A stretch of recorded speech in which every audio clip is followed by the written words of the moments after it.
Hi, sweetie pie gorgeousness. Hello, hello, hello. Almost Christmas. Well, is it? It's November. Everyone is celebrating it for some reason. Well, that's because all the Christmas ads come on immediately after Halloween. Yeah, exactly. It's like they're waiting to the last second, and then it's like Mariah Carey starts singing. Oh, That's it, yeah. You knew just exactly hear what I it. meant.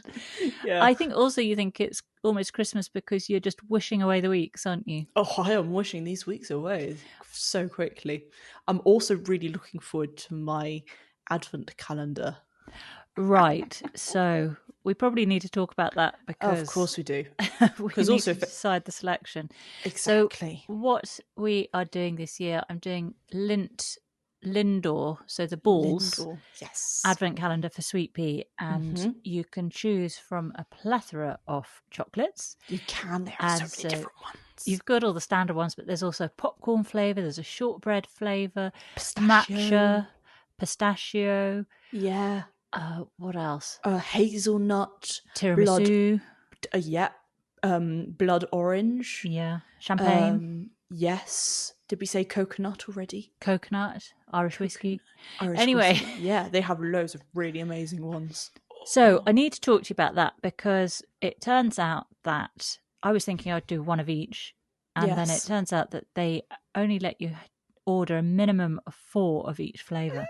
So here's my thought, Sweet Pea. This seems a really great solution. Oh, yes. I'm going to get myself an advent calendar as well. Oh, poor you. What a bad decision. Such a tough decision to make. And then that gives us 12. 12 different chockies that we could have. Yes. So we need to just decide which ones we're going to go with. We could do swapsies. Okay. Yeah, so that's something to look forward to, isn't it? Yes, exactly. How's everything else in your life, Sweet Pea? It's great. I'm good.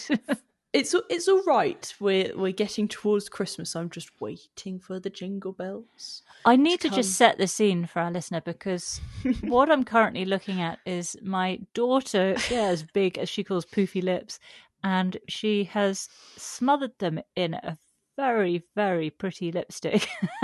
Bright red, Christmas theme. Even bigger on the lip front, and I can't quite take my eyes off those rubbery lips of yours, Sweet Pea. The apartment behind me isn't very Christmas themed yet. I should put some baubles up and stuff. Anyways, but I have... Not yet, too early. Far too early for me. It is the 1st of December, minimum. Yeah. Well, you'll be home by then, won't you? Exactly. I will. But anyways, I'm just enjoying a bit of time here. And this weekend I had to do some just kind of stuff around the apartment, cleaning, all the boring stuff, washing, cooking. But how did the washing go? Did you bump into Laundry Boy? No, I did not bump into Laundry Boy, and I do not want to bump into him saying good evening when it's good morning. I mean, honestly, what is wrong with you? Anyways, I do want to say something that I find absolutely hilarious, and it gets me every time, is when I go shopping on Sunday mornings so that I can get my weekly shopping. I get it. For me, Sunday was a lie-in, so I woke up at 6:30 and I had to wait until 8:30 till the shop opened. Anyways, on a Sunday morning, the city is quiet. Yeah. Nobody's up at 8:30 in the morning on a Sunday. Apart from you. Apart from me. And all the old people. The old people. Waiting at the supermarket door. Anyway, so I got to the supermarket around 8:25, so I was waiting there outside with all the old guys. Aww. And all the oldies were talking about politics and what they weren't so happy about, and I was just standing there, the only teenager there on a Sunday morning. Oh, sweet. And then in my head, whilst they were talking about politics, I was thinking, right, how can I get to the till before the old people? Because we all know what old people are like at tills. Let's not be rude about old people. But when you're trying to get places... and I'll be like that when I'm retired, is you have all the time in the world. So you're going to stop and chat with people and chat to the cashier and, just enjoy a bit of a chit-chat with people. I will absolutely 100% be doing that. You won't, because you're efficiency galore. Anyway, so I was thinking, right, I'm going to go down this aisle, get that, then that aisle, and that way I can speed round. Really, I can efficient. just see you, the slow-mo image of those doors opening and you pushing your way through people, leaving them flailing to one side, left and right, as you steam forward for the courgettes and the aubergines. I mean, unfortunately, it wasn't as heroic as that, because the first doors opened, we all waddled through. Then you've got to wait till the first doors have shut, till the second doors you're all open. trapped in this foyer. In this foyer area. So I was standing there with all these guys all chatting, and also they all seemed to be shorter than me, so I felt a bit like my head was just kind of out of the water above everything. Anyways, I zoomed round and got to the till first. Did you? So I nailed that's it. Good news. I got the whole shop, including the walk back, done in like half an hour. That's pretty impressive. And within budget? Oh, and then with budget, 25 quid for the weekly shop. Fantastic. Nailed it. That's little for you, though, isn't it? That is little in price. Little, is that the that's the slogan thing. Well, what an active, busy social life you're having at uni, sweetie. I know. I am partying. Mm-hmm. On a Sunday morning at 8:30. Yes. With all the old guys, as you call them. The old guys. Love it. Well, my weekend consisted of a few jobs around the garden that needed to be done, and I did leave a lot later than I have previous years, so I hope this doesn't bite me in the backside. But I finally cut back the grapevine, Fabulous. which I'd normally do. Maybe I do it about this time, because I have to wait for all the wasps and the hornets to go. So I can't cut it sooner, really. I probably could have done a couple of weeks sooner, but yeah, I feel like you do it about this time. Yeah. Well, then I also cut back the lavender, which I know on Gardener's World they cut back quite a bit earlier than I have. Yeah, they did, but we like the kind of the stems for a bit longer. Our flowers do stay for a while, so they do. Anyway, I've done that, but let me tell you my new method, Sweet Pea. So every year I do the lavender bank, and it's on I would say probably about steep. 45 degrees. Oh my gosh, no, way more than that's 45. Oh no, that's pathetic. 45. I would say it's nearer. It's not 90, but it's nearer to 90. I'd say probably 80 degrees. Yeah, I would say so. And so it's really treacherous, and I go along there with grippy boots if I've got any, and then I snip each of the 33 plants by hand. Do a nice little dome, and that's it done. But it is treacherous, and I do worry if I slip and all that kind of thing. Anyway, I had this revelation. I thought, why don't I use my fantastic hedge trimmer? Because we want it essentially to be a hedge, don't we? So we do. I got the hedge trimmer out. Fabulous. Normally what takes me about 2 hours. Oh, yeah.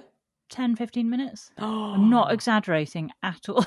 Seriously? So I just zipped across. I can highly recommend it. I'd say the pros are that it is a lot quicker, obviously, and you can get kind of a flat top. So if you are trying to make it into a hedge, then that makes sense, doesn't it? Rather than quite so domey for each individual plant. Yeah. The cons, I would say the main one is that you have less control, obviously, than you do if you're clipping with your hands. Yeah. So I did cut into some of the woody bits, but I think they'll be absolutely fine. Yeah, sometimes needs must, and that sounds like efficiency to the highest standard. Yeah. Exactly. It's a revelation. So very, very, very happy with that. Oh, that sounds brilliant. I love that. But I do still think we need to interfill, because we did plant those lavender plants too far away. I thought they would grow outwards and would join up, but they're just not, are they? So there's kind of this ugly stuff in between. So then thinking of putting little younger ones in, and so then you've got difference of ages, but that might work quite well. Could do that, but also, do you remember in the summer when we had that beautiful orange self-seeded daylily? Oh, that was stunning. And they're great on banks. They are. And they're fine in drought. They are. They're low maintenance. And the clashing orange with the purple. Yeah. Maybe we should try and get some more daylilies. It would be fun to have all sorts of orangey colours. Oh, I wasn't thinking all sorts. I was just thinking one orange. Just that one? Oh, okay, maybe. You're thinking all sorts of different colours? Yeah, I was thinking of all kind of burnt oranges. So lots of different tones of orange would be quite pretty. Do you think it'll be a bit naff? Yeah, naff in your face. I mean, there's clashing in small areas, but a whole bank of it clashing. Okay, I see what you mean. Okay, we need to think about this. We need to get our heads together, Sweet Pea, after this. We need to go whack them when you have time. Go, what are you thinking? I don't know what you're thinking. Anyway, so that's the lavender. We have some daffodils coming up already. Not the flower, but all the leaves of the December daffs are coming up, which is a bit annoying because I hadn't trimmed that bank yet. So I need to do something about that. Not sure what. Yes. Oh, I remember when that happened, I think one time I had to go round, with the funny clippers. Yeah. You just got to go around like that, which didn't actually take me that long, I'd say, but it took me half an hour to do. I do seem to recall last year, I think I just trimmed over the daffodils. And they were fine. And they came back up. Yeah, we did actually have really good daffodils last year. Yeah. So maybe that's... Oh, okay. We should do that That's the path of least resistance, which I'm always up for. Of course, the laziest one. The lazy route. Yes. Also, Sweet Pea, your cosmos. We need to talk your cosmos because that is now starting to produce little orange flowers. I get sent starting photos. To open up.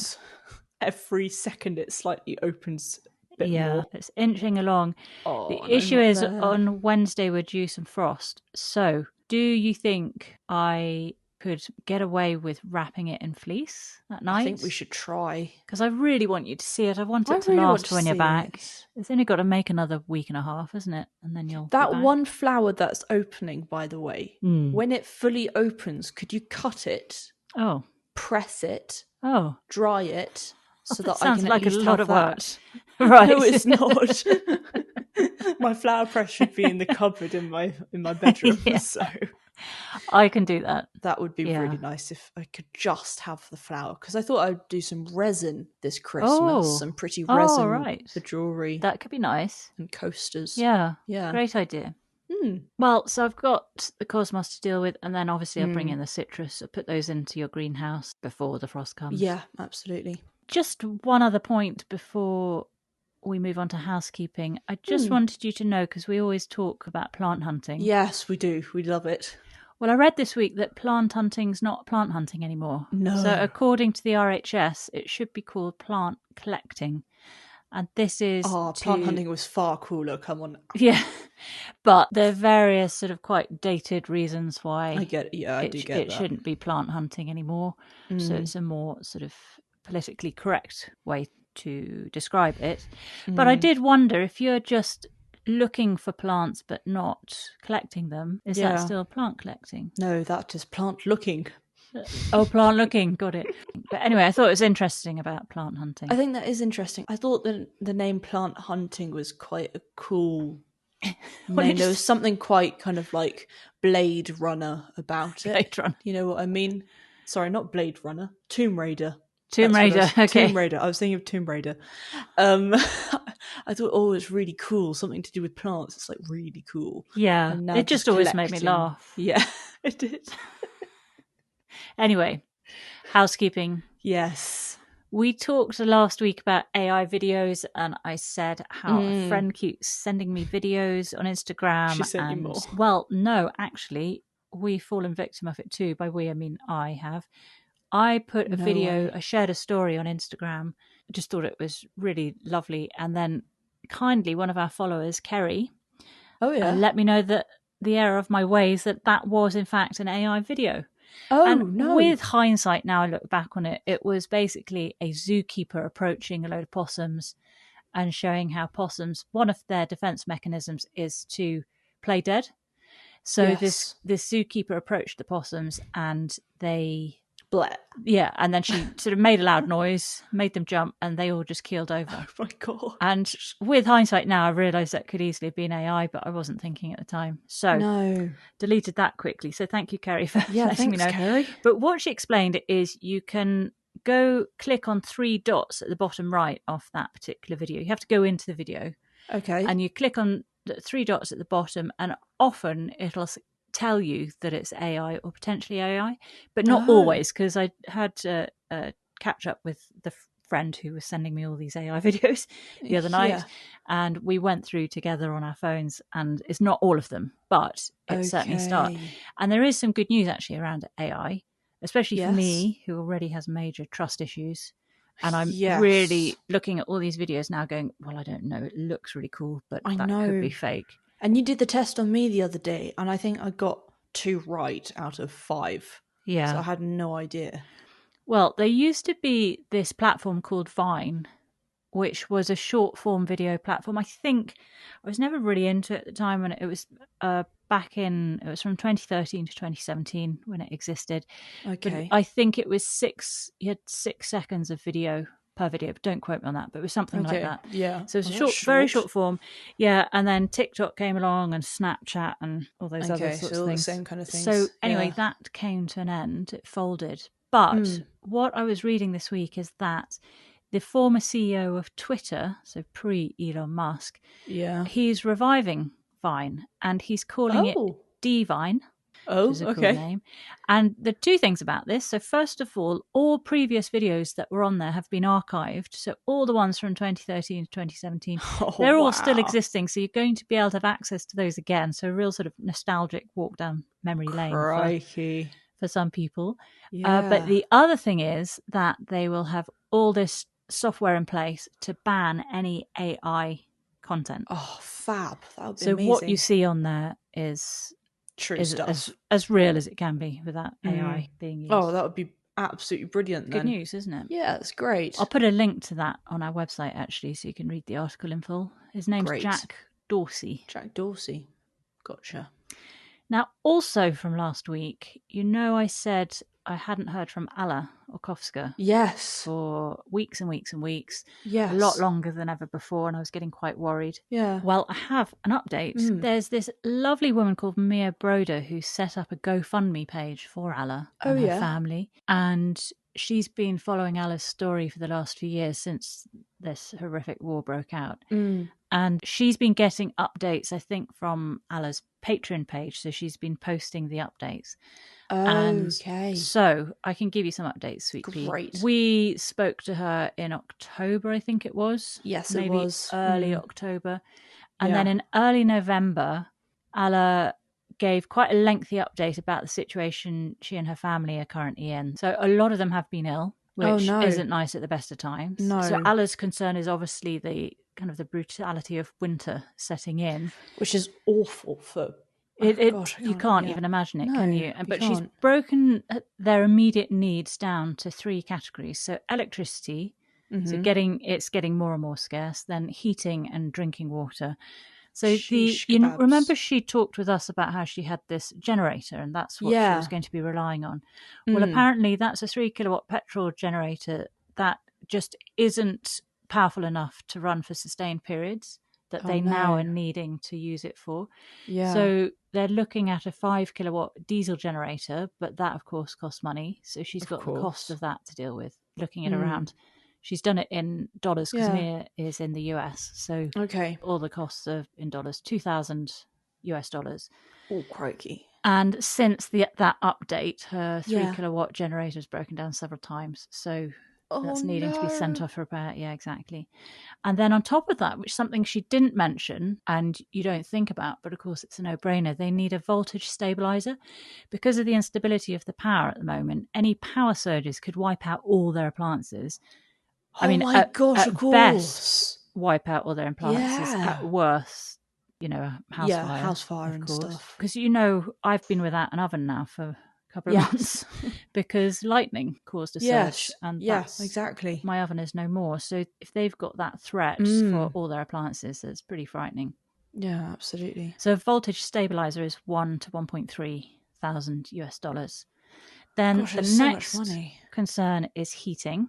Yeah. So they obviously desperately need heating with winter coming in. They have a gas heater, but the strikes in recent days have wiped out more than half of Ukraine's domestic natural gas production. Oh, no. They're looking at electrical alternatives, but obviously they don't want something, electric heaters are notoriously electricity hungry. Yeah. So Alla's done some research and she's looking at an inverter air conditioner. That seems their best option, so they can have that set up in one small room and then at least gives them a room to go into to keep warm. Oh, that's good. That's going to cost them $1,000 US. Then, in terms of the house, as we know from our chat with her, it's very old, and there were lots of cracks being caused by explosions and strikes. Yeah. She also, there's quite a backstory on health issues that occurred prior to the war and then during COVID, which meant that a lot of her money had to be spent on supporting family through illness. Yeah. So it means that not much money's been spent on the house. So the windows are already rotten, but the whole of the second floor, all the windows have been blown in. So she has no windows. So it means during rain, it's just raining into the house and she's having to get rid of the water to prevent flooding. Obviously the cold is coming in. I mean, it's just really dire, Sweet Pea.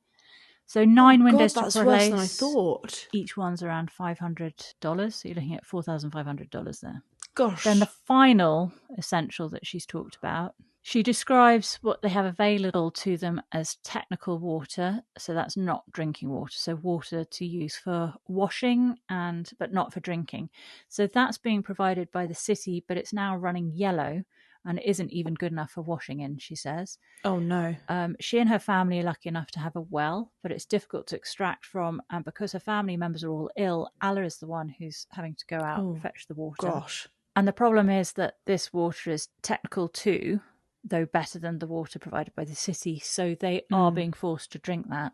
And with family's health, so she's got one member of the family who's got kidney stones, who's got to be very careful of drinking this polluted water. Yeah. So she needs to consider a pump and a filtration system, and she's looking at a cost of $3,000 to $4,000. Oh, crikey. I do remember one time when I was learning about kind of water pollution and these things which were just a single tube. It's like a kind of a really thick straw, and you just immediately drink out of the water like that, and it doesn't cost a huge amount. So you can have one. Seen those. Everyone can have one. I wonder if that would be a cheaper option. A cheaper option. I don't know if it's as efficient. Oh, that's a good point, Sophie. I know the one you mean, where you can you see them actually put the straw into the brownest, muddiest bit of water. And then you see it come up as completely clear. Yes, and really it's good really point. good. Yeah. I wonder if that would be helpful. Oh, I'll look into that. That's a very good point. Well, I'll put a link to the GoFundMe page that Mia's set up for Alla. Absolutely. I'll put it on our website. But to say things are pretty dire at the moment for Alla and her family is an understatement, isn't it? I really wish her all the best. She's just such a lovely person. Yeah, we wish you all the best, Alla. We really do. Absolutely. Right. So, some no-way news? Absolutely. Yes. Let's hear that. The more I'm learning about fungus, the more I'm loving this stuff. It's amazing. It's just an incredible organism, isn't it? That just seems to adapt to everything. It does do everything. So we've talked about plastic eating fungus last week. And now, Sweet Pea, I have radiation eating fungus. Oh my God. I mean, it does everything. It eats all the bad stuff is what we're saying. Well, this is looking really promising. So after the Chernobyl accident back in the 1980s, scientists found a black fungus growing inside the super radioactive reactor 4. Oh. But this fungus wasn't just surviving, it was actually thriving. So over the years, they collected loads of different fungal species from around Chernobyl. Some of them were attracted to the radiation, like they were actually moving towards the most radioactive spots. They were like, oh, this is so nice. I can feel the radiations of love. And even crazier, in lab tests, some fungi grew faster when exposed to really high levels of gamma radiation than those that weren't. Yeah. So the magic seems to be in the melanin, which you know is the same pigment in our skin and hair, gives the colour, eyes. doesn't it? And eyes. But in these fungi, melanin isn't just for protection. When they removed the melanin, so making albino versions of the fungi, those fungi didn't get the growth boost from the radiation. Ooh, and they think the melanin is doing something like an energy conversion, a bit like photosynthesis with sunlight. Oh my gosh, okay, that's very cool. Isn't that cool? I mean, do you know what I was thinking? I was thinking, does that work? Could it work for humans somehow? Well, those who have more melanin, are they better at dealing with radiation? Well, it's not even dealing with it, it's being energized by it, isn't it? Yeah. Oh, is that what happened to Peter Parker in Spider-Man? No idea. Anyway, This is an important fact about it, that the fungus only seems to turn on this radiation eating mode when there isn't much kind of normal food around. So you'd have to starve it of all other options. So it doesn't go to radiation as its first option. No. That's what it's saying. So if it was given a menu, it will go for other things first, and then it'll go, well, there's nothing left. Okay, I'll have the radiation. Okay, so it's like on a menu, you see the hamburger or the cheeseburger, and they're like, no, we haven't got that. Okay, I'll go with the soup. Okay, it's something like that. It's the same thing. Yes. Okay, thanks for that analogy, Sweetpea. It's perfect. Now, if this can be harnessed, you talked about, humans, whether humans could use it. I'm not sure about humans' melanin as such, but they could make a synthetic melanin to protect people or equipment from radiation. So, like a spacesuit, for example. Oh, that would be cool. Melanin-based structure. Yeah, that would be very, very cool. Then, of course, the other thing is to clean up radioactive waste, which would just be absolutely wonderful. Because that's such a concern when there are these disasters like Fukushima as well as another one, isn't it? Yeah, oh my gosh, that was big.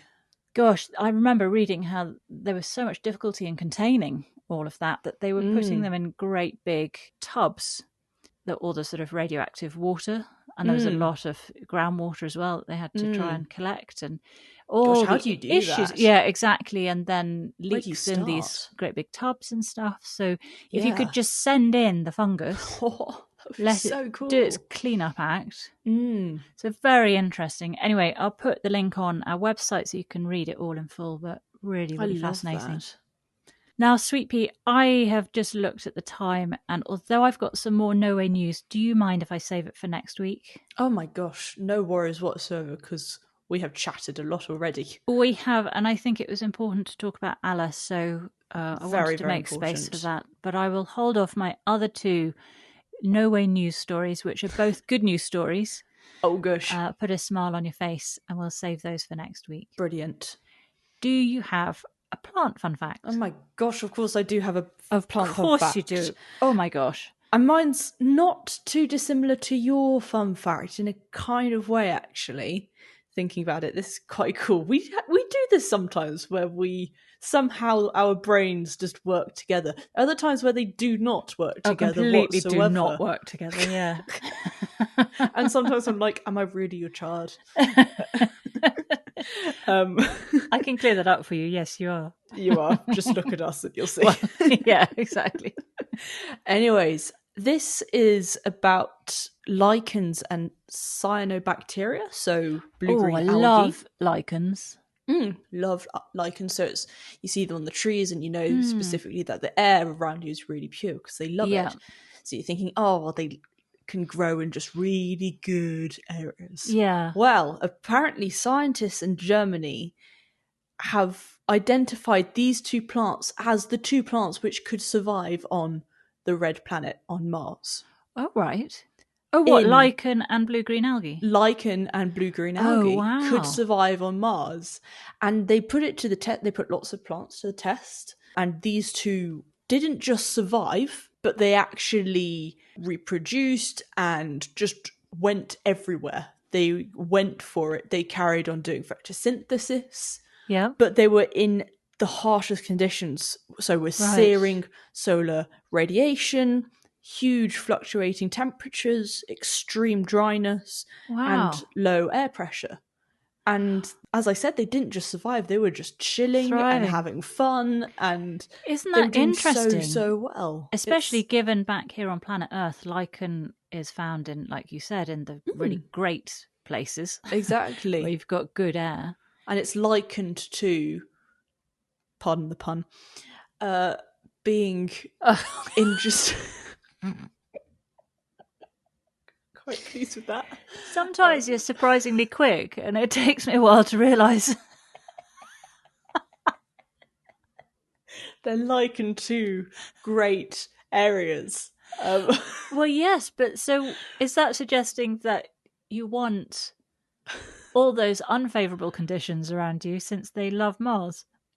Yeah. So I don't know. What do they like? Do they just like everything? But anyways, I thought it was super duper cool that these these That two is plants cool. can survive en masse. Oh, that's a fun fact.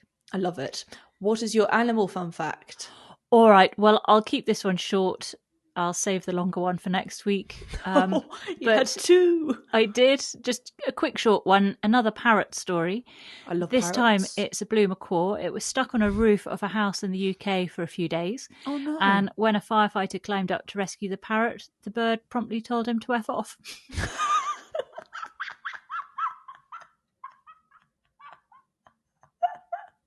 Oh my gosh, I love that. Parrots have such sass.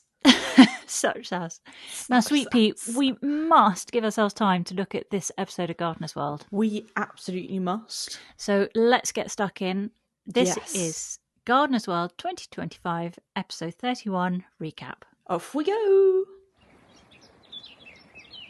A cute little robin opens this episode singing. Yeah, and so then sweet. Monty translates it. He says, hello and welcome to Gardener's World. I'm glad he's doing it again because there were a couple of episodes where I think they were trying to shake it all up a bit. They were. And it just didn't work. You need that. You need it. Yeah, always. So it's like, oh, why, hello to you too. It's quite sultry when Monty does, isn't it? It's very sultry. He has got a lovely voice. He's got a pervert voice for it. Did you say he's got a pervert voice for it? No, he's got a perfect voice for it. It definitely sounded like the former, Sweet Pea. No. You can't say things like that. No, right. I didn't. Monty's moving his hellebores. He sure is, and he's adding them to the woodland area that he's creating or recreating because it was the copse area beforehand with all the hazels. So he's adding in some hellebores, so he was digging up a huge clump which had been there for a long time, whacking it in, and he was creating kind of drifts and groups, as well as also having some other ones. So the one that he was digging up was a kind of double white one, and then he was adding in some other ones which he got in cute little plugs with the little socks. In woolen socks, gorgeous. he described them as. Yeah. I can tell you a bit about those if you want. Oh yeah, do tell. Which I think it's very interesting because we did have a long chat with Dan from Dan's Plants and I chit-chat about, trying to sell things online. One of the critical things, of course, is sorting out the packaging. Sustainability. Well, these are great. So there's a website called woolpots.co.uk. Cool name, says it. Yeah, that's all you need to know. And you can get a pack of 10 for $7.99, 20 for £12, or 200 for £99. And they're describing it as zero-waste plant pots that improve plant growth. We take unloved British wool and turn it into sustainable, biodegradable and environmentally friendly plastic-free plant pots. I mean, that's brilliant. Isn't that great? And even more great when you hear the statistic that they gave. They said that there are 500 million plastic pots that get sent to landfill in the UK every year. Every year?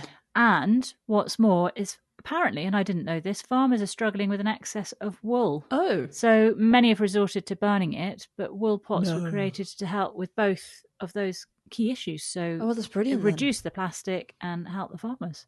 I love it when you can use something that's kind of been chucked away already because it's just kind of the leftover pieces, the scrap bits of anything on the cutting room floor. That's amazing. I'll put a link to that as well. I'd love to get my plants in wool. And as Monty says, you can put them in the ground in the wool sock if you want. Exactly. I would be doing that. So that's absolutely brilliant. So yeah, the hellebores that he had in these little socks, there was hellebore Harvington yellow, beautiful creamy yellow, is going to go perfectly. And also a Helleborus foetidus, which is also called the stinking hellebore, because as he said, it can give quite a peculiar smell. He talked a bit about a kind of foxy smell. It has been said to give, it's only when you crush the leaves, apparently. Right. So it's not like just a putrid smell all the time. Yeah. If you crush the leaves, it can give off a smell of coffee to some. Oh, right. Wet dog or roast beef. So quite different, I would say. Very different.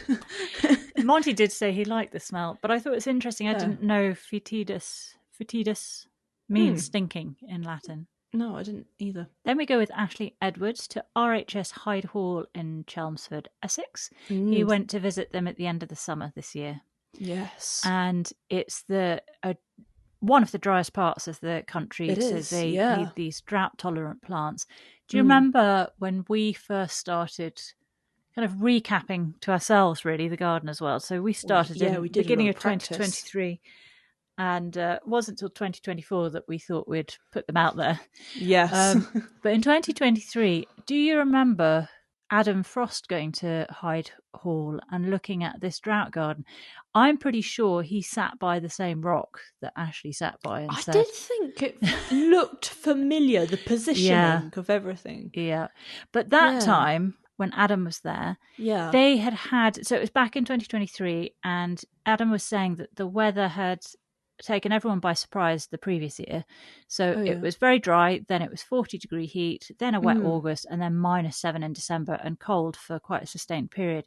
So a few of those dry garden plants really suffered. And again, do you recall? So there was the aloe, the New Zealand flax, the echiums. Gosh, this is coming back to me now. Yeah, so it was there. So I wonder what they're going to do with subsequent winters, really, to prevent that from happening. Be interested to know. Very interesting. I digress. I mean, they had lots of dry plants and plants that were really working in that area. So obviously the prickly pear that Ashley was sitting by, and then there were some really gorgeous seed pods, lots of seeds, seed heads that were kind of being shown off in this garden. So those were the Roman shields. They were really pretty, beautiful. Did they remind you a bit of Honesty? They did, but slightly more delicate. There was something much more delicate. Yeah. I liked how they were so clustered on one stem. Yeah, and kind of almost like a spire. I thought that would be everything so about them. Gorgeous in a display. It would give a different kind of oomph to it. Quite an ethereal feel to it. And I think Roman Shields was the perfect name for it. I know. You can see why it's called that, can't you? Very, very cool. And then also, of course, red hot pokers, cornicins. We all know those do very, very well. They love drought, don't they? They do, and they just spread everywhere. So we have a lot on our hill, which of course is very dry because all the water just runs down to the bottom. And they have thrived to the extent that they're too boisterous, I'd say, and especially when they mutate. They're really scary. That really put me off them because it looked so wrong. It was awful. Anyways, but they can be really pretty, and you can get some super delicate ones as well if you're going for more a delicate effect. But then I loved that then round the corner they had the beautiful rose garden with hedges and it was all pristine and perfect. And there were roses like Lady of Shalott, which was this gorgeous orange one. And then Ashley said it's my favourite colour. I thought of you very much when he said that. Orange and scenty. That'd be right up your street, wouldn't it? Exactly. I love that so many people love the colour orange because I never hear anyone in my day-to-day life say they like the colour orange. It's always blue, pink, red. And I'm like, blue. You are, but you're kind of like turquoise, and turquoise cool. Turquoise. I'm sort of sea. Turquoise sea, aquamarine. It's my favourite colour. Well, then Ashley talks to Ian Ball, who's the garden manager. This chap was very, very knowledgeable, wasn't he? Yes. He had all the facts. I was really interested in everything Ian had to say. And he was overseeing the rejuvenation of this rose garden. Yeah. He called it the Rose Rope Walk. And it used to have all these more sort of degradable structures. So they were replacing them with metal kind of cylinders like obelisks and metal rope as well between. I know. I like the metal rope because I thought, how are they going to do a kind of sustainable rope that goes across? And I didn't think you could use metal for that. No. So that's pretty cool. Very good. And then they put loads of marigolds in, which I absolutely love to try and get rid of any disease or pests which could be in the soil. Yeah, he talked about rose replant or rose sickness, which he said is not that well defined. But basically, if you try to plant a rose in where a rose was once before, it'll struggle. So the option is to either change the soil completely, which is costly, or improve the soil. And that's what they're using the marigolds for. They suck up the sort of unsavoury pathogens, don't they? Have little nodules on their roots. Like, is it beans? Have those beans nodules. Do that. That's nitrogen though, isn't it, that they've got in there? Something like that. But marigolds are amazing. They're one of these wonder plants, aren't they? Yeah, they are one of these wonder plants, and you think, why can't all plants be like marigolds? Yeah. But then it would be a bit boring, I suppose. Orange though. And very orange. Yeah, very orange.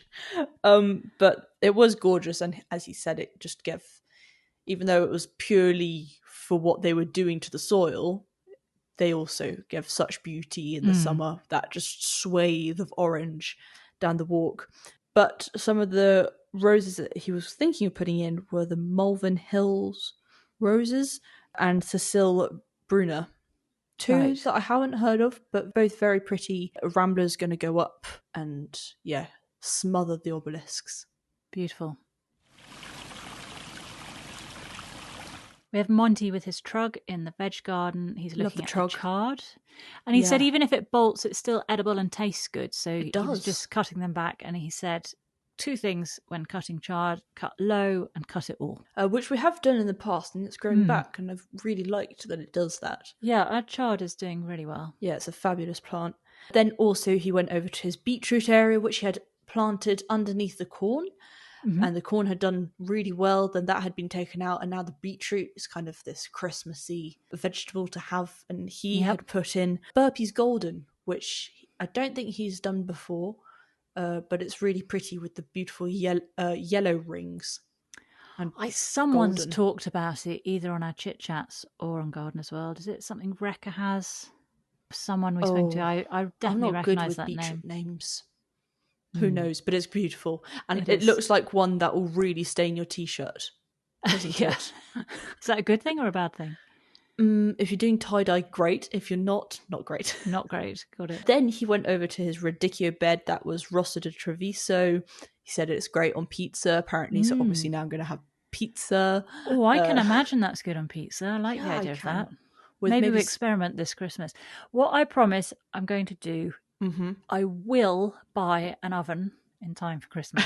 Yay, that would be fabulous. Even if it's just to have a radicchio pizza. Because I'm not transporting my baby pink oven all the way back home. Oven. No. You could do though. You could stick it under your coat. It's so small. Oh gosh, that would be very difficult.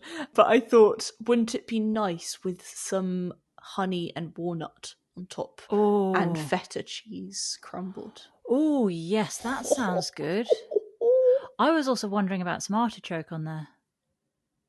Now you've just destroyed it. Artichoke heart. Nope. We shall experiment, Sweet Pea. You've destroyed it.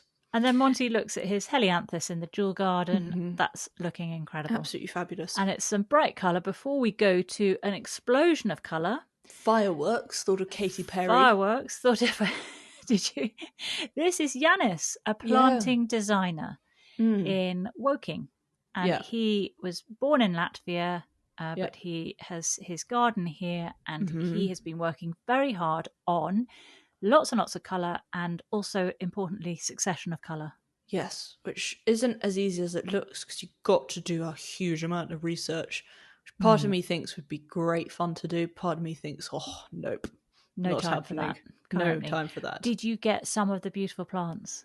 Oh my gosh, of course I did. I did also see the beautiful monkey puzzle tree that he had in his garden, which I thought added gorgeous that was one texture of the beauties, wasn't it? As well. Yes, absolutely. So he had some more kind of autumn colours, which were about to blast, because the sedum autumn joy, for example, is meant to go really dark, kind of reddy colour. So that was about to open. He also had Emperata Red Baron, gorgeous kind of grass, and Rudbeckias with a lovely dark kind of burnt centre. They're my favourite Rudbeckias, those ones. Yeah, absolutely. Love them. And then he had his little rose corner, which was kind of in homage to his dad, because that's kind of where it all started for him. Yeah. And then completely different area was then the tropical garden for the cannas, Musa Baju bananas and gingers. And then he had this grass, which I thought the name was just perfect, Panicum Sprinkles. Yes. How gorgeous is that? He said it can get a little bit invasive, but you've got to just kind of really tame it to one area and slightly tie it, strap it up, so it can be a bit floppy. But I thought it was really sprinkle-like. It was like sprinkle-like, wasn't it? Yeah. Yeah. I loved it. And an important thing that he mentioned about the cannas was you don't deadhead canna flowers. Do not do just pluck off the spent petals. Yes, exactly. And then he showed at the end the colour wheel that he had, and this is how he creates pot displays or border displays. So it's all the whole thing of having blue, red, and yellow as your main colours, and then putting green, purple, and orange kind of opposite their opposite colours. And that really makes them kind of pop out. And I thought, oh, this is interesting. Alla Nick Bailey, exactly. It also reminded me of my chemistry lessons. I don't know if anyone remembers their chemistry lessons, but mine were constantly, okay, so we have a purple solution, therefore when we put it in the light source we're going to use green because we need to do the opposite colour, or all that kind of things with wavelengths and colours. I just remember using the colour wheel all the time. Oh, really? In exams. Anyways, I thought that was so fun. That was really, really cool that he had that. You enjoyed that. And then my favourite bit, and I don't know if this made you think of this scene from Killing Eve, but he was sitting there at the end and he said, I don't really like pastels. They're quite boring. Killing Eve, this is so boring. I thought it was perfect for the scene. And scene. The perfect thing about that, Sweet Pea, is you haven't seen Killing Eve because it was too scary for you. Yes, but you did see the BBC trailer just for one episode, and she's in an art gallery and screams boring like that. Yes, exactly.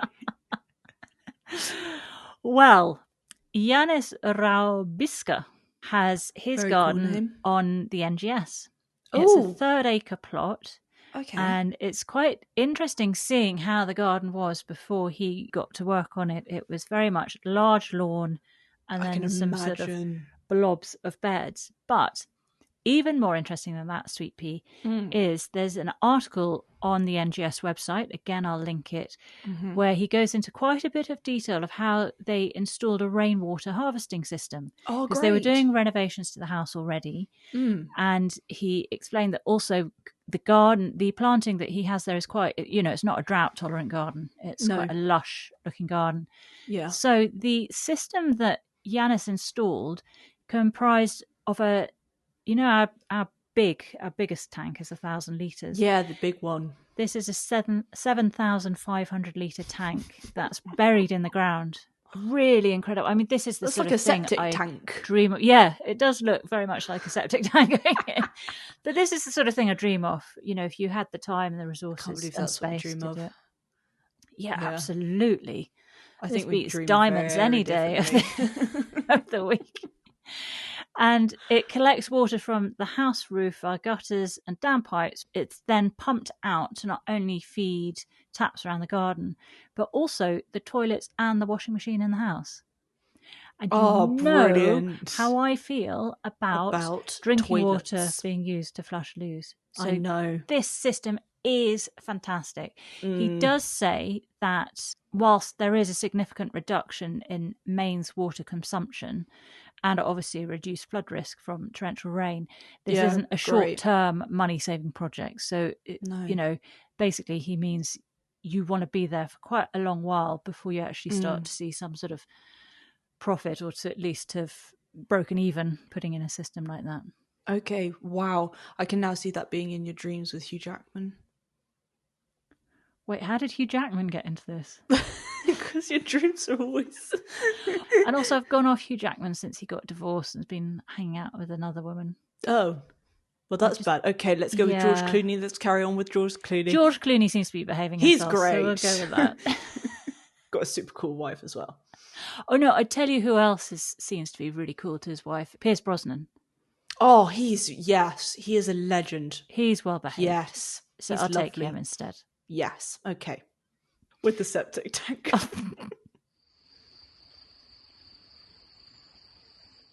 Got Monty, who's not so sure about Jānis's beef with pastels. Nope. And then he's pruning his climbing rose. And this, I feel, could almost have been a recording from last year. I feel they could have taken... I know. The exact same segment. Exactly the same thing as last year. The only difference was, I think, I don't recall a nest being in that rose last year. No, that was he did have that sweet. Quite low to the ground nest. So we know about cutting cleanly above a bud, Exactly, creating structure, a form, yeah, nice diagonals, and you've boshed it, really. And the good news was it can be done any time between October and end of March, which gives me plenty of leeway to do ours. Plenty. And then we see Adam Frost, and he talks about his love for grasses whilst he's at Judy and Malcolm Pearce's place. Yes, exactly. So he's going around talking about all the different grasses, how they're looking, what plants they look good with. So, of course, lots of kind of eupatoriums, echinaceas, verbenas, Russian sage. They all like to kind of grow together and they look gorgeous. So he said how Calamagrostis is lovely uprights. Miscanthus gives a nice heavy block. Melinia is kind of low foliage, but then a high feathery top, so nicely you can see through it. Dischampsia is like a cloud. He also talked about Nacella and some other kind of miscanthus plants as well. And then I thought to myself, what do you think of pampas? We didn't hear any mention of pampas, did we? I would love to know. It's a bit of a swear word in the world of grasses. But just on those grasses you mentioned, he did say the Calamagrostis good for middle of border, Miscanthus good for the back of the garden, and Melinia with the low foliage at the front, and then that Discampsia, the sort of cloud-like one, is good as sort of repeat rhythm through your borders. Gives a flow. And then Adam takes us into the greenhouse after he's collected seeds, but just by running his hands through. Yeah, that looks so satisfying. It did, yeah. It's interesting, isn't it, about this kind of thing, because collecting seeds like that is quite a straightforward process. It is. There's a relatively lengthy part to the programme of him collecting the seeds, putting it in a tray of compost, and then putting some compost over the top. Yes. To tell us how to sow seeds on grass. Yes. Which I feel we know. But then I guess if you come to the programme new, if you come to the penultimate programme of this year, it's your first time ever watching Gardener's World, then I guess you need all this info, don't you? It's very true. Anyway, he says leave it in the greenhouse for 3 to 4 weeks, then put it outside for the winter against a wall, then bring it back in, and they'll start to germinate. Yes. Well, this was filmed at Malcolm and Judy Pearce's place, which is called Lady Farm Gardens in Chelwood, Somerset. Yeah, we didn't hear anything about this place. Nothing about it. Oh, my goodness me. This is somewhere I think you'd like to visit, Sweet Pea. Has it got cake? It's yes, it has actually. Yes, cake. Brilliant. I just thought that was a joke. But it's in Somerset, which isn't too far off track when we go down to see the olds in Cornwall, so it could be one to visit in the summer. Oh, well, that would be cool. The history of it is amazing. It used to be a dairy farm, and there was something about how they swapped properties with a friend, and they took on this 150-acre farm, and including the cows as well. So it was this dairy farm, and they continued milking the cows right outside the house until 1992, when then it says on the website the cattle were moved away. Oh, that's a bit like when your dog dies and your parents say it's gone off to live on a farm. Oh, yeah. And then the farm became arable, and then Judy decided to transform it into a garden. So she had this vision. She didn't have any sort of horticultural background, but she just had a vision of what she was going to do, and she began creating it. And there's also a bit which says if she had known then what she knows now, she's not sure she would have done it, which we can relate to a bit with our garden. Not at all that I'm likening our hillside to her amazing, amazing place. So she worked with 12 acres of the land, and whilst they were transforming it, so they were excavating a lot of earth, moving a lot of earth around, they discovered they had a spring running through the land. So they created lakes. That's amazing. Not lake, but lakes plural, and a ravine and a waterfall. And on their website, it looks absolutely stunning. It really looks like a fun garden to look around. So that sounds like a great day out. See it. They do have open days, so keep an eye on their website for the next one in 2026. Again, I'll put a link to it. Will do. Monty's planning on adding grasses in his woodland garden as well. Yeah, so Hackner clovers, for example, are great for that. He was putting in an all-gold one. And he explains how easy it is to grow them. Basically, you stick them in a hole, water it, and then they'll be just fine. Exactly. It's music to my ears. Then we meet Jo Naiman in Buckinghamshire to see her acers. Oh my gosh. Wow, weren't they beautiful? They were stunning, and what a perfect time of year to show off the acers, because they're really this is their time to shine, isn't it? Yeah, exactly. Because as she said, in summer they can have kind of limey greens and they can be a bit pastel. Yeah, but now they just really are vibrant in your face. Absolutely gorgeous. And she rattled off name after name after name. She did, so I was with my notebook. Did you catch them all? So she talked about Acer palmatum orangeola. That was a dissectum, so it had beautiful fringed leaves. Then there was an Acer palmatum beni sucasa, an Acer palmatum rusen, and that one in the summer is a lime green, and then it kind of turns a slightly pinky colour. And then there was an Acer palmatum yukon. Don't know how you'd say that. And that was a classic Acer shape. Yeah. Which she had in the ground. So all of them really were in pots, weren't they? But this one specifically was in the ground. And it was 15 years old. Yeah. And she said that when she bought it, it was half the size. So it was doing well, wasn't it? It seemed to be a fast grower. Yeah, it was doing really, really well. She then explains the three groups of acers. So there's the Acer palmatum, which has the most varieties, the Acer japonicum, and the Acer shiraswanum. You just destroyed that word. Acer shiraswanum. Thank you, Sweet Pea. You're welcome. Then she talked about even more acers. There was Acer japonicum aconitifolium, and that had beautiful burnt leaves. I loved that one. Orange that was and red, so it was amazing, wasn't it? Yeah, that was proper autumn bliss. Yeah, and it had different leaves as well, didn't it? Instead of the hand, the palmatum, which has 5 lobes, I suppose. Yes. This one had 9. I know. It can get kind of 7 to 9 lobes on the leaves. I thought that was lovely. Then she had an Acer palmatum katsura, which she needed to thin out. And very fast growing, apparently. Very fast growing. But I loved her ladder. She had a really good ladder. And I thought, that's a nice... It's meant to be a very safe ladder. Yeah, exactly. So she was up there, like a rat up a drain pipe. And she was thinning it out, so almost like when you have a bonsai, she was doing the same thing but with the tree.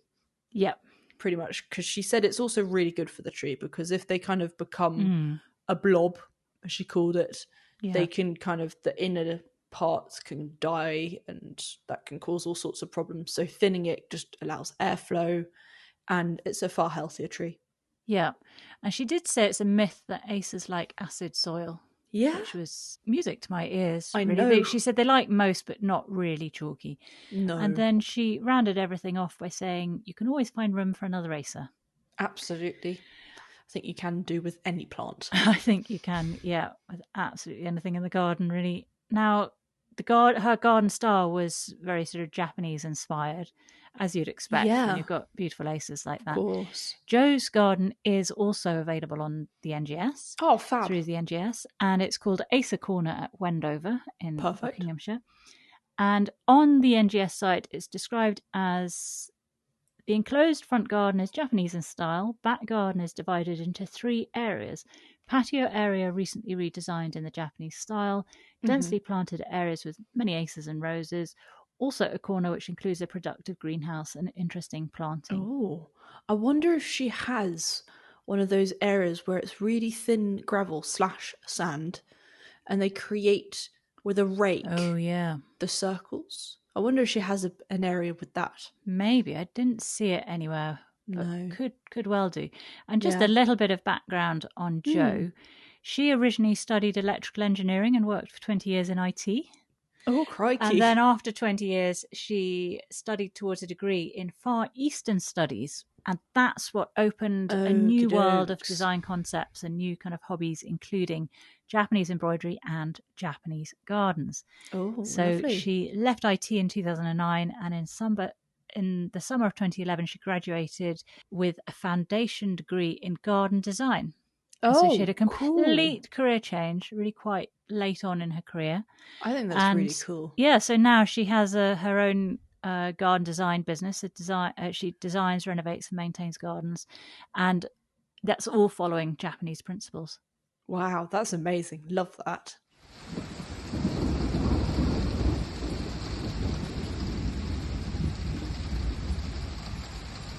Monty's in his potting area. He's outside and he sure he's is. doing the hyacinth bulbs.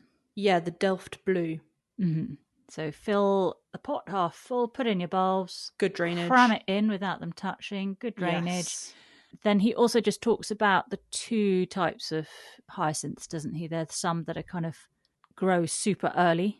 So those you half bury. Yes. And they're the ones you sort of have in Dorset. They flower over Christmas. Yeah, and then exactly. The other ones you do like you would normal bulbs. So height off a bulb below the top of the soil. Absolutely. And what does he put on top of the soil? Grit. Grit. We love the grit. And then we're on to jobs for the weekend. Yes. Sweep up leaves, take rose cuttings and repot summer bulbs. All good stuff. And just at the end, Monty's planting his tulip bulbs. Yeah. We're not going to do this year because we are going to plant a hedge. We are. Because of Lord Farquhar. So we're going to plant a hedge and then we will start a naturalised bulb border. On our side. On our side of the hedge. Yes. And then they should be safe from his prying hands. Exactly. And his weed killer. Which we swear he put down. Because it all went brown suddenly. Absolutely did. Now, Sweet Pea, your favourite plant from this episode? It was the Roman shields, the beautiful seed heads. Did I take that from you? Yes, that's mine as well. Demetrio. We can both have it. We can both have it. I thought it was stunning. Plant? I would really love that in our garden. Because I'd especially like it for our dried forever flowers, as Layla would say. Yeah, exactly. And what was your top takeaway? Oh, well, mine hopefully wasn't yours. Was using marigolds to combat the rose replant and rose sickness. Yes, that wasn't yours, was it? No, it wasn't mine. Luckily, mine was the whole using colour wheels. Right. To decide on colour combinations, just because I thought it was very cool. Yes, that's right up your street, isn't it? Absolutely. So next week, this will be the last episode, I believe, of this series, but then they're going to be winter specials. Oh, great. I like the winter specials because there's always wreath making. Yeah. Which is super duper fun. It gets you all into the Christmassy vibe, I think, doesn't it? Yeah, getting all the decks going. Because they used to do the winter specials after Christmas, I think in January or February, possibly even. Sometimes. But now, last year they did them in December, and looks like they're going to with this year as well. Exactly. We'll be here for that. So next week. Yes. With winter fast approaching, Monty has dahlias to lift and store, leaf mould to make, and tulips and wallflowers to plant in pots. He also takes root cuttings from one of his favourite herbaceous perennials. Great. Carol Klein Yay! visits a beautiful garden in Oxfordshire with spectacular borders that maintain their colour and interest right through autumn and beyond. Oh, that's great. Essex, Eric Anderson explores a housing estate to see how a collaboration with a famous local garden has inspired far from typical planting. Cool. There's a head gardener in West Sussex who looks forward to tackling all sorts of jobs, even in the depths of winter, plus a garden in Dumfries and Galloway that has echoes off the Himalayas. Oh, that one sounds fun. That does. Sounds very interesting. So if you want to get in touch with us, here's how. If you have any questions, feedback or comments, you can get in touch with us on our contact page at notjustagarden.co.uk or via our email, which is notjustagarden@outlook.com, or you can even find us on Facebook or Instagram and come visit us there and hit the follow button. And if you enjoyed this episode, it would mean the world if you could post a 5-star review. It really helps our podcast climb up the pile. If you didn't enjoy it, bigger polls from us, and please don't. For more Sweet Pea and Bear content, including videos, blogs, guest garden lists, early access to episodes, podcast outtakes, which are great, and community chats, come join us on our Patreon. You can find a link on our website. Right, Sweetie Pie, bedtime for you, or have you still got to eat your dinner? I've got to have my dinner and I've got to carry on revising statistics. What's the most for dinner? boring thing. Dinner, there isn't really much for dinner. Probably going to have cereal. No, you're not having cereal. Yogurt. Yes, that's what I have for dinner. I've swapped around breakfast and dinner. What kind of cereal? Granola, you mean? Yeah, granola. Oh, okay. I was thinking cornflakes. No, we do not do cornflakes. All right. No. I'm at peace with granola. We do granola. Because it's nice kind of thing to have to go to bed. And then in the morning, I have these really amazing flourless egg, spinach, grated cheddar cheese, and sweet red pepper muffins that I've made. Yummy. And I heat those up in the morning, and that gives me a protein boost in the morning when I need it. And then in the evenings I don't really need anything because I'm going to sleep soon. That's a great way to start the day. Yeah, I think so. That sounds yummy. I'm salivating at the thought of that. Oh, it's so good. Well, I shall leave you in peace to get your yogurt and granola out. Thank you. And good luck with all the revision. Thank you very much. And you have a lovely evening as well. Thank you, darling. Well, sleep well. See you next week. Absolutely. Bye-bye, Sweet Pea. Bye, Mummy Bear.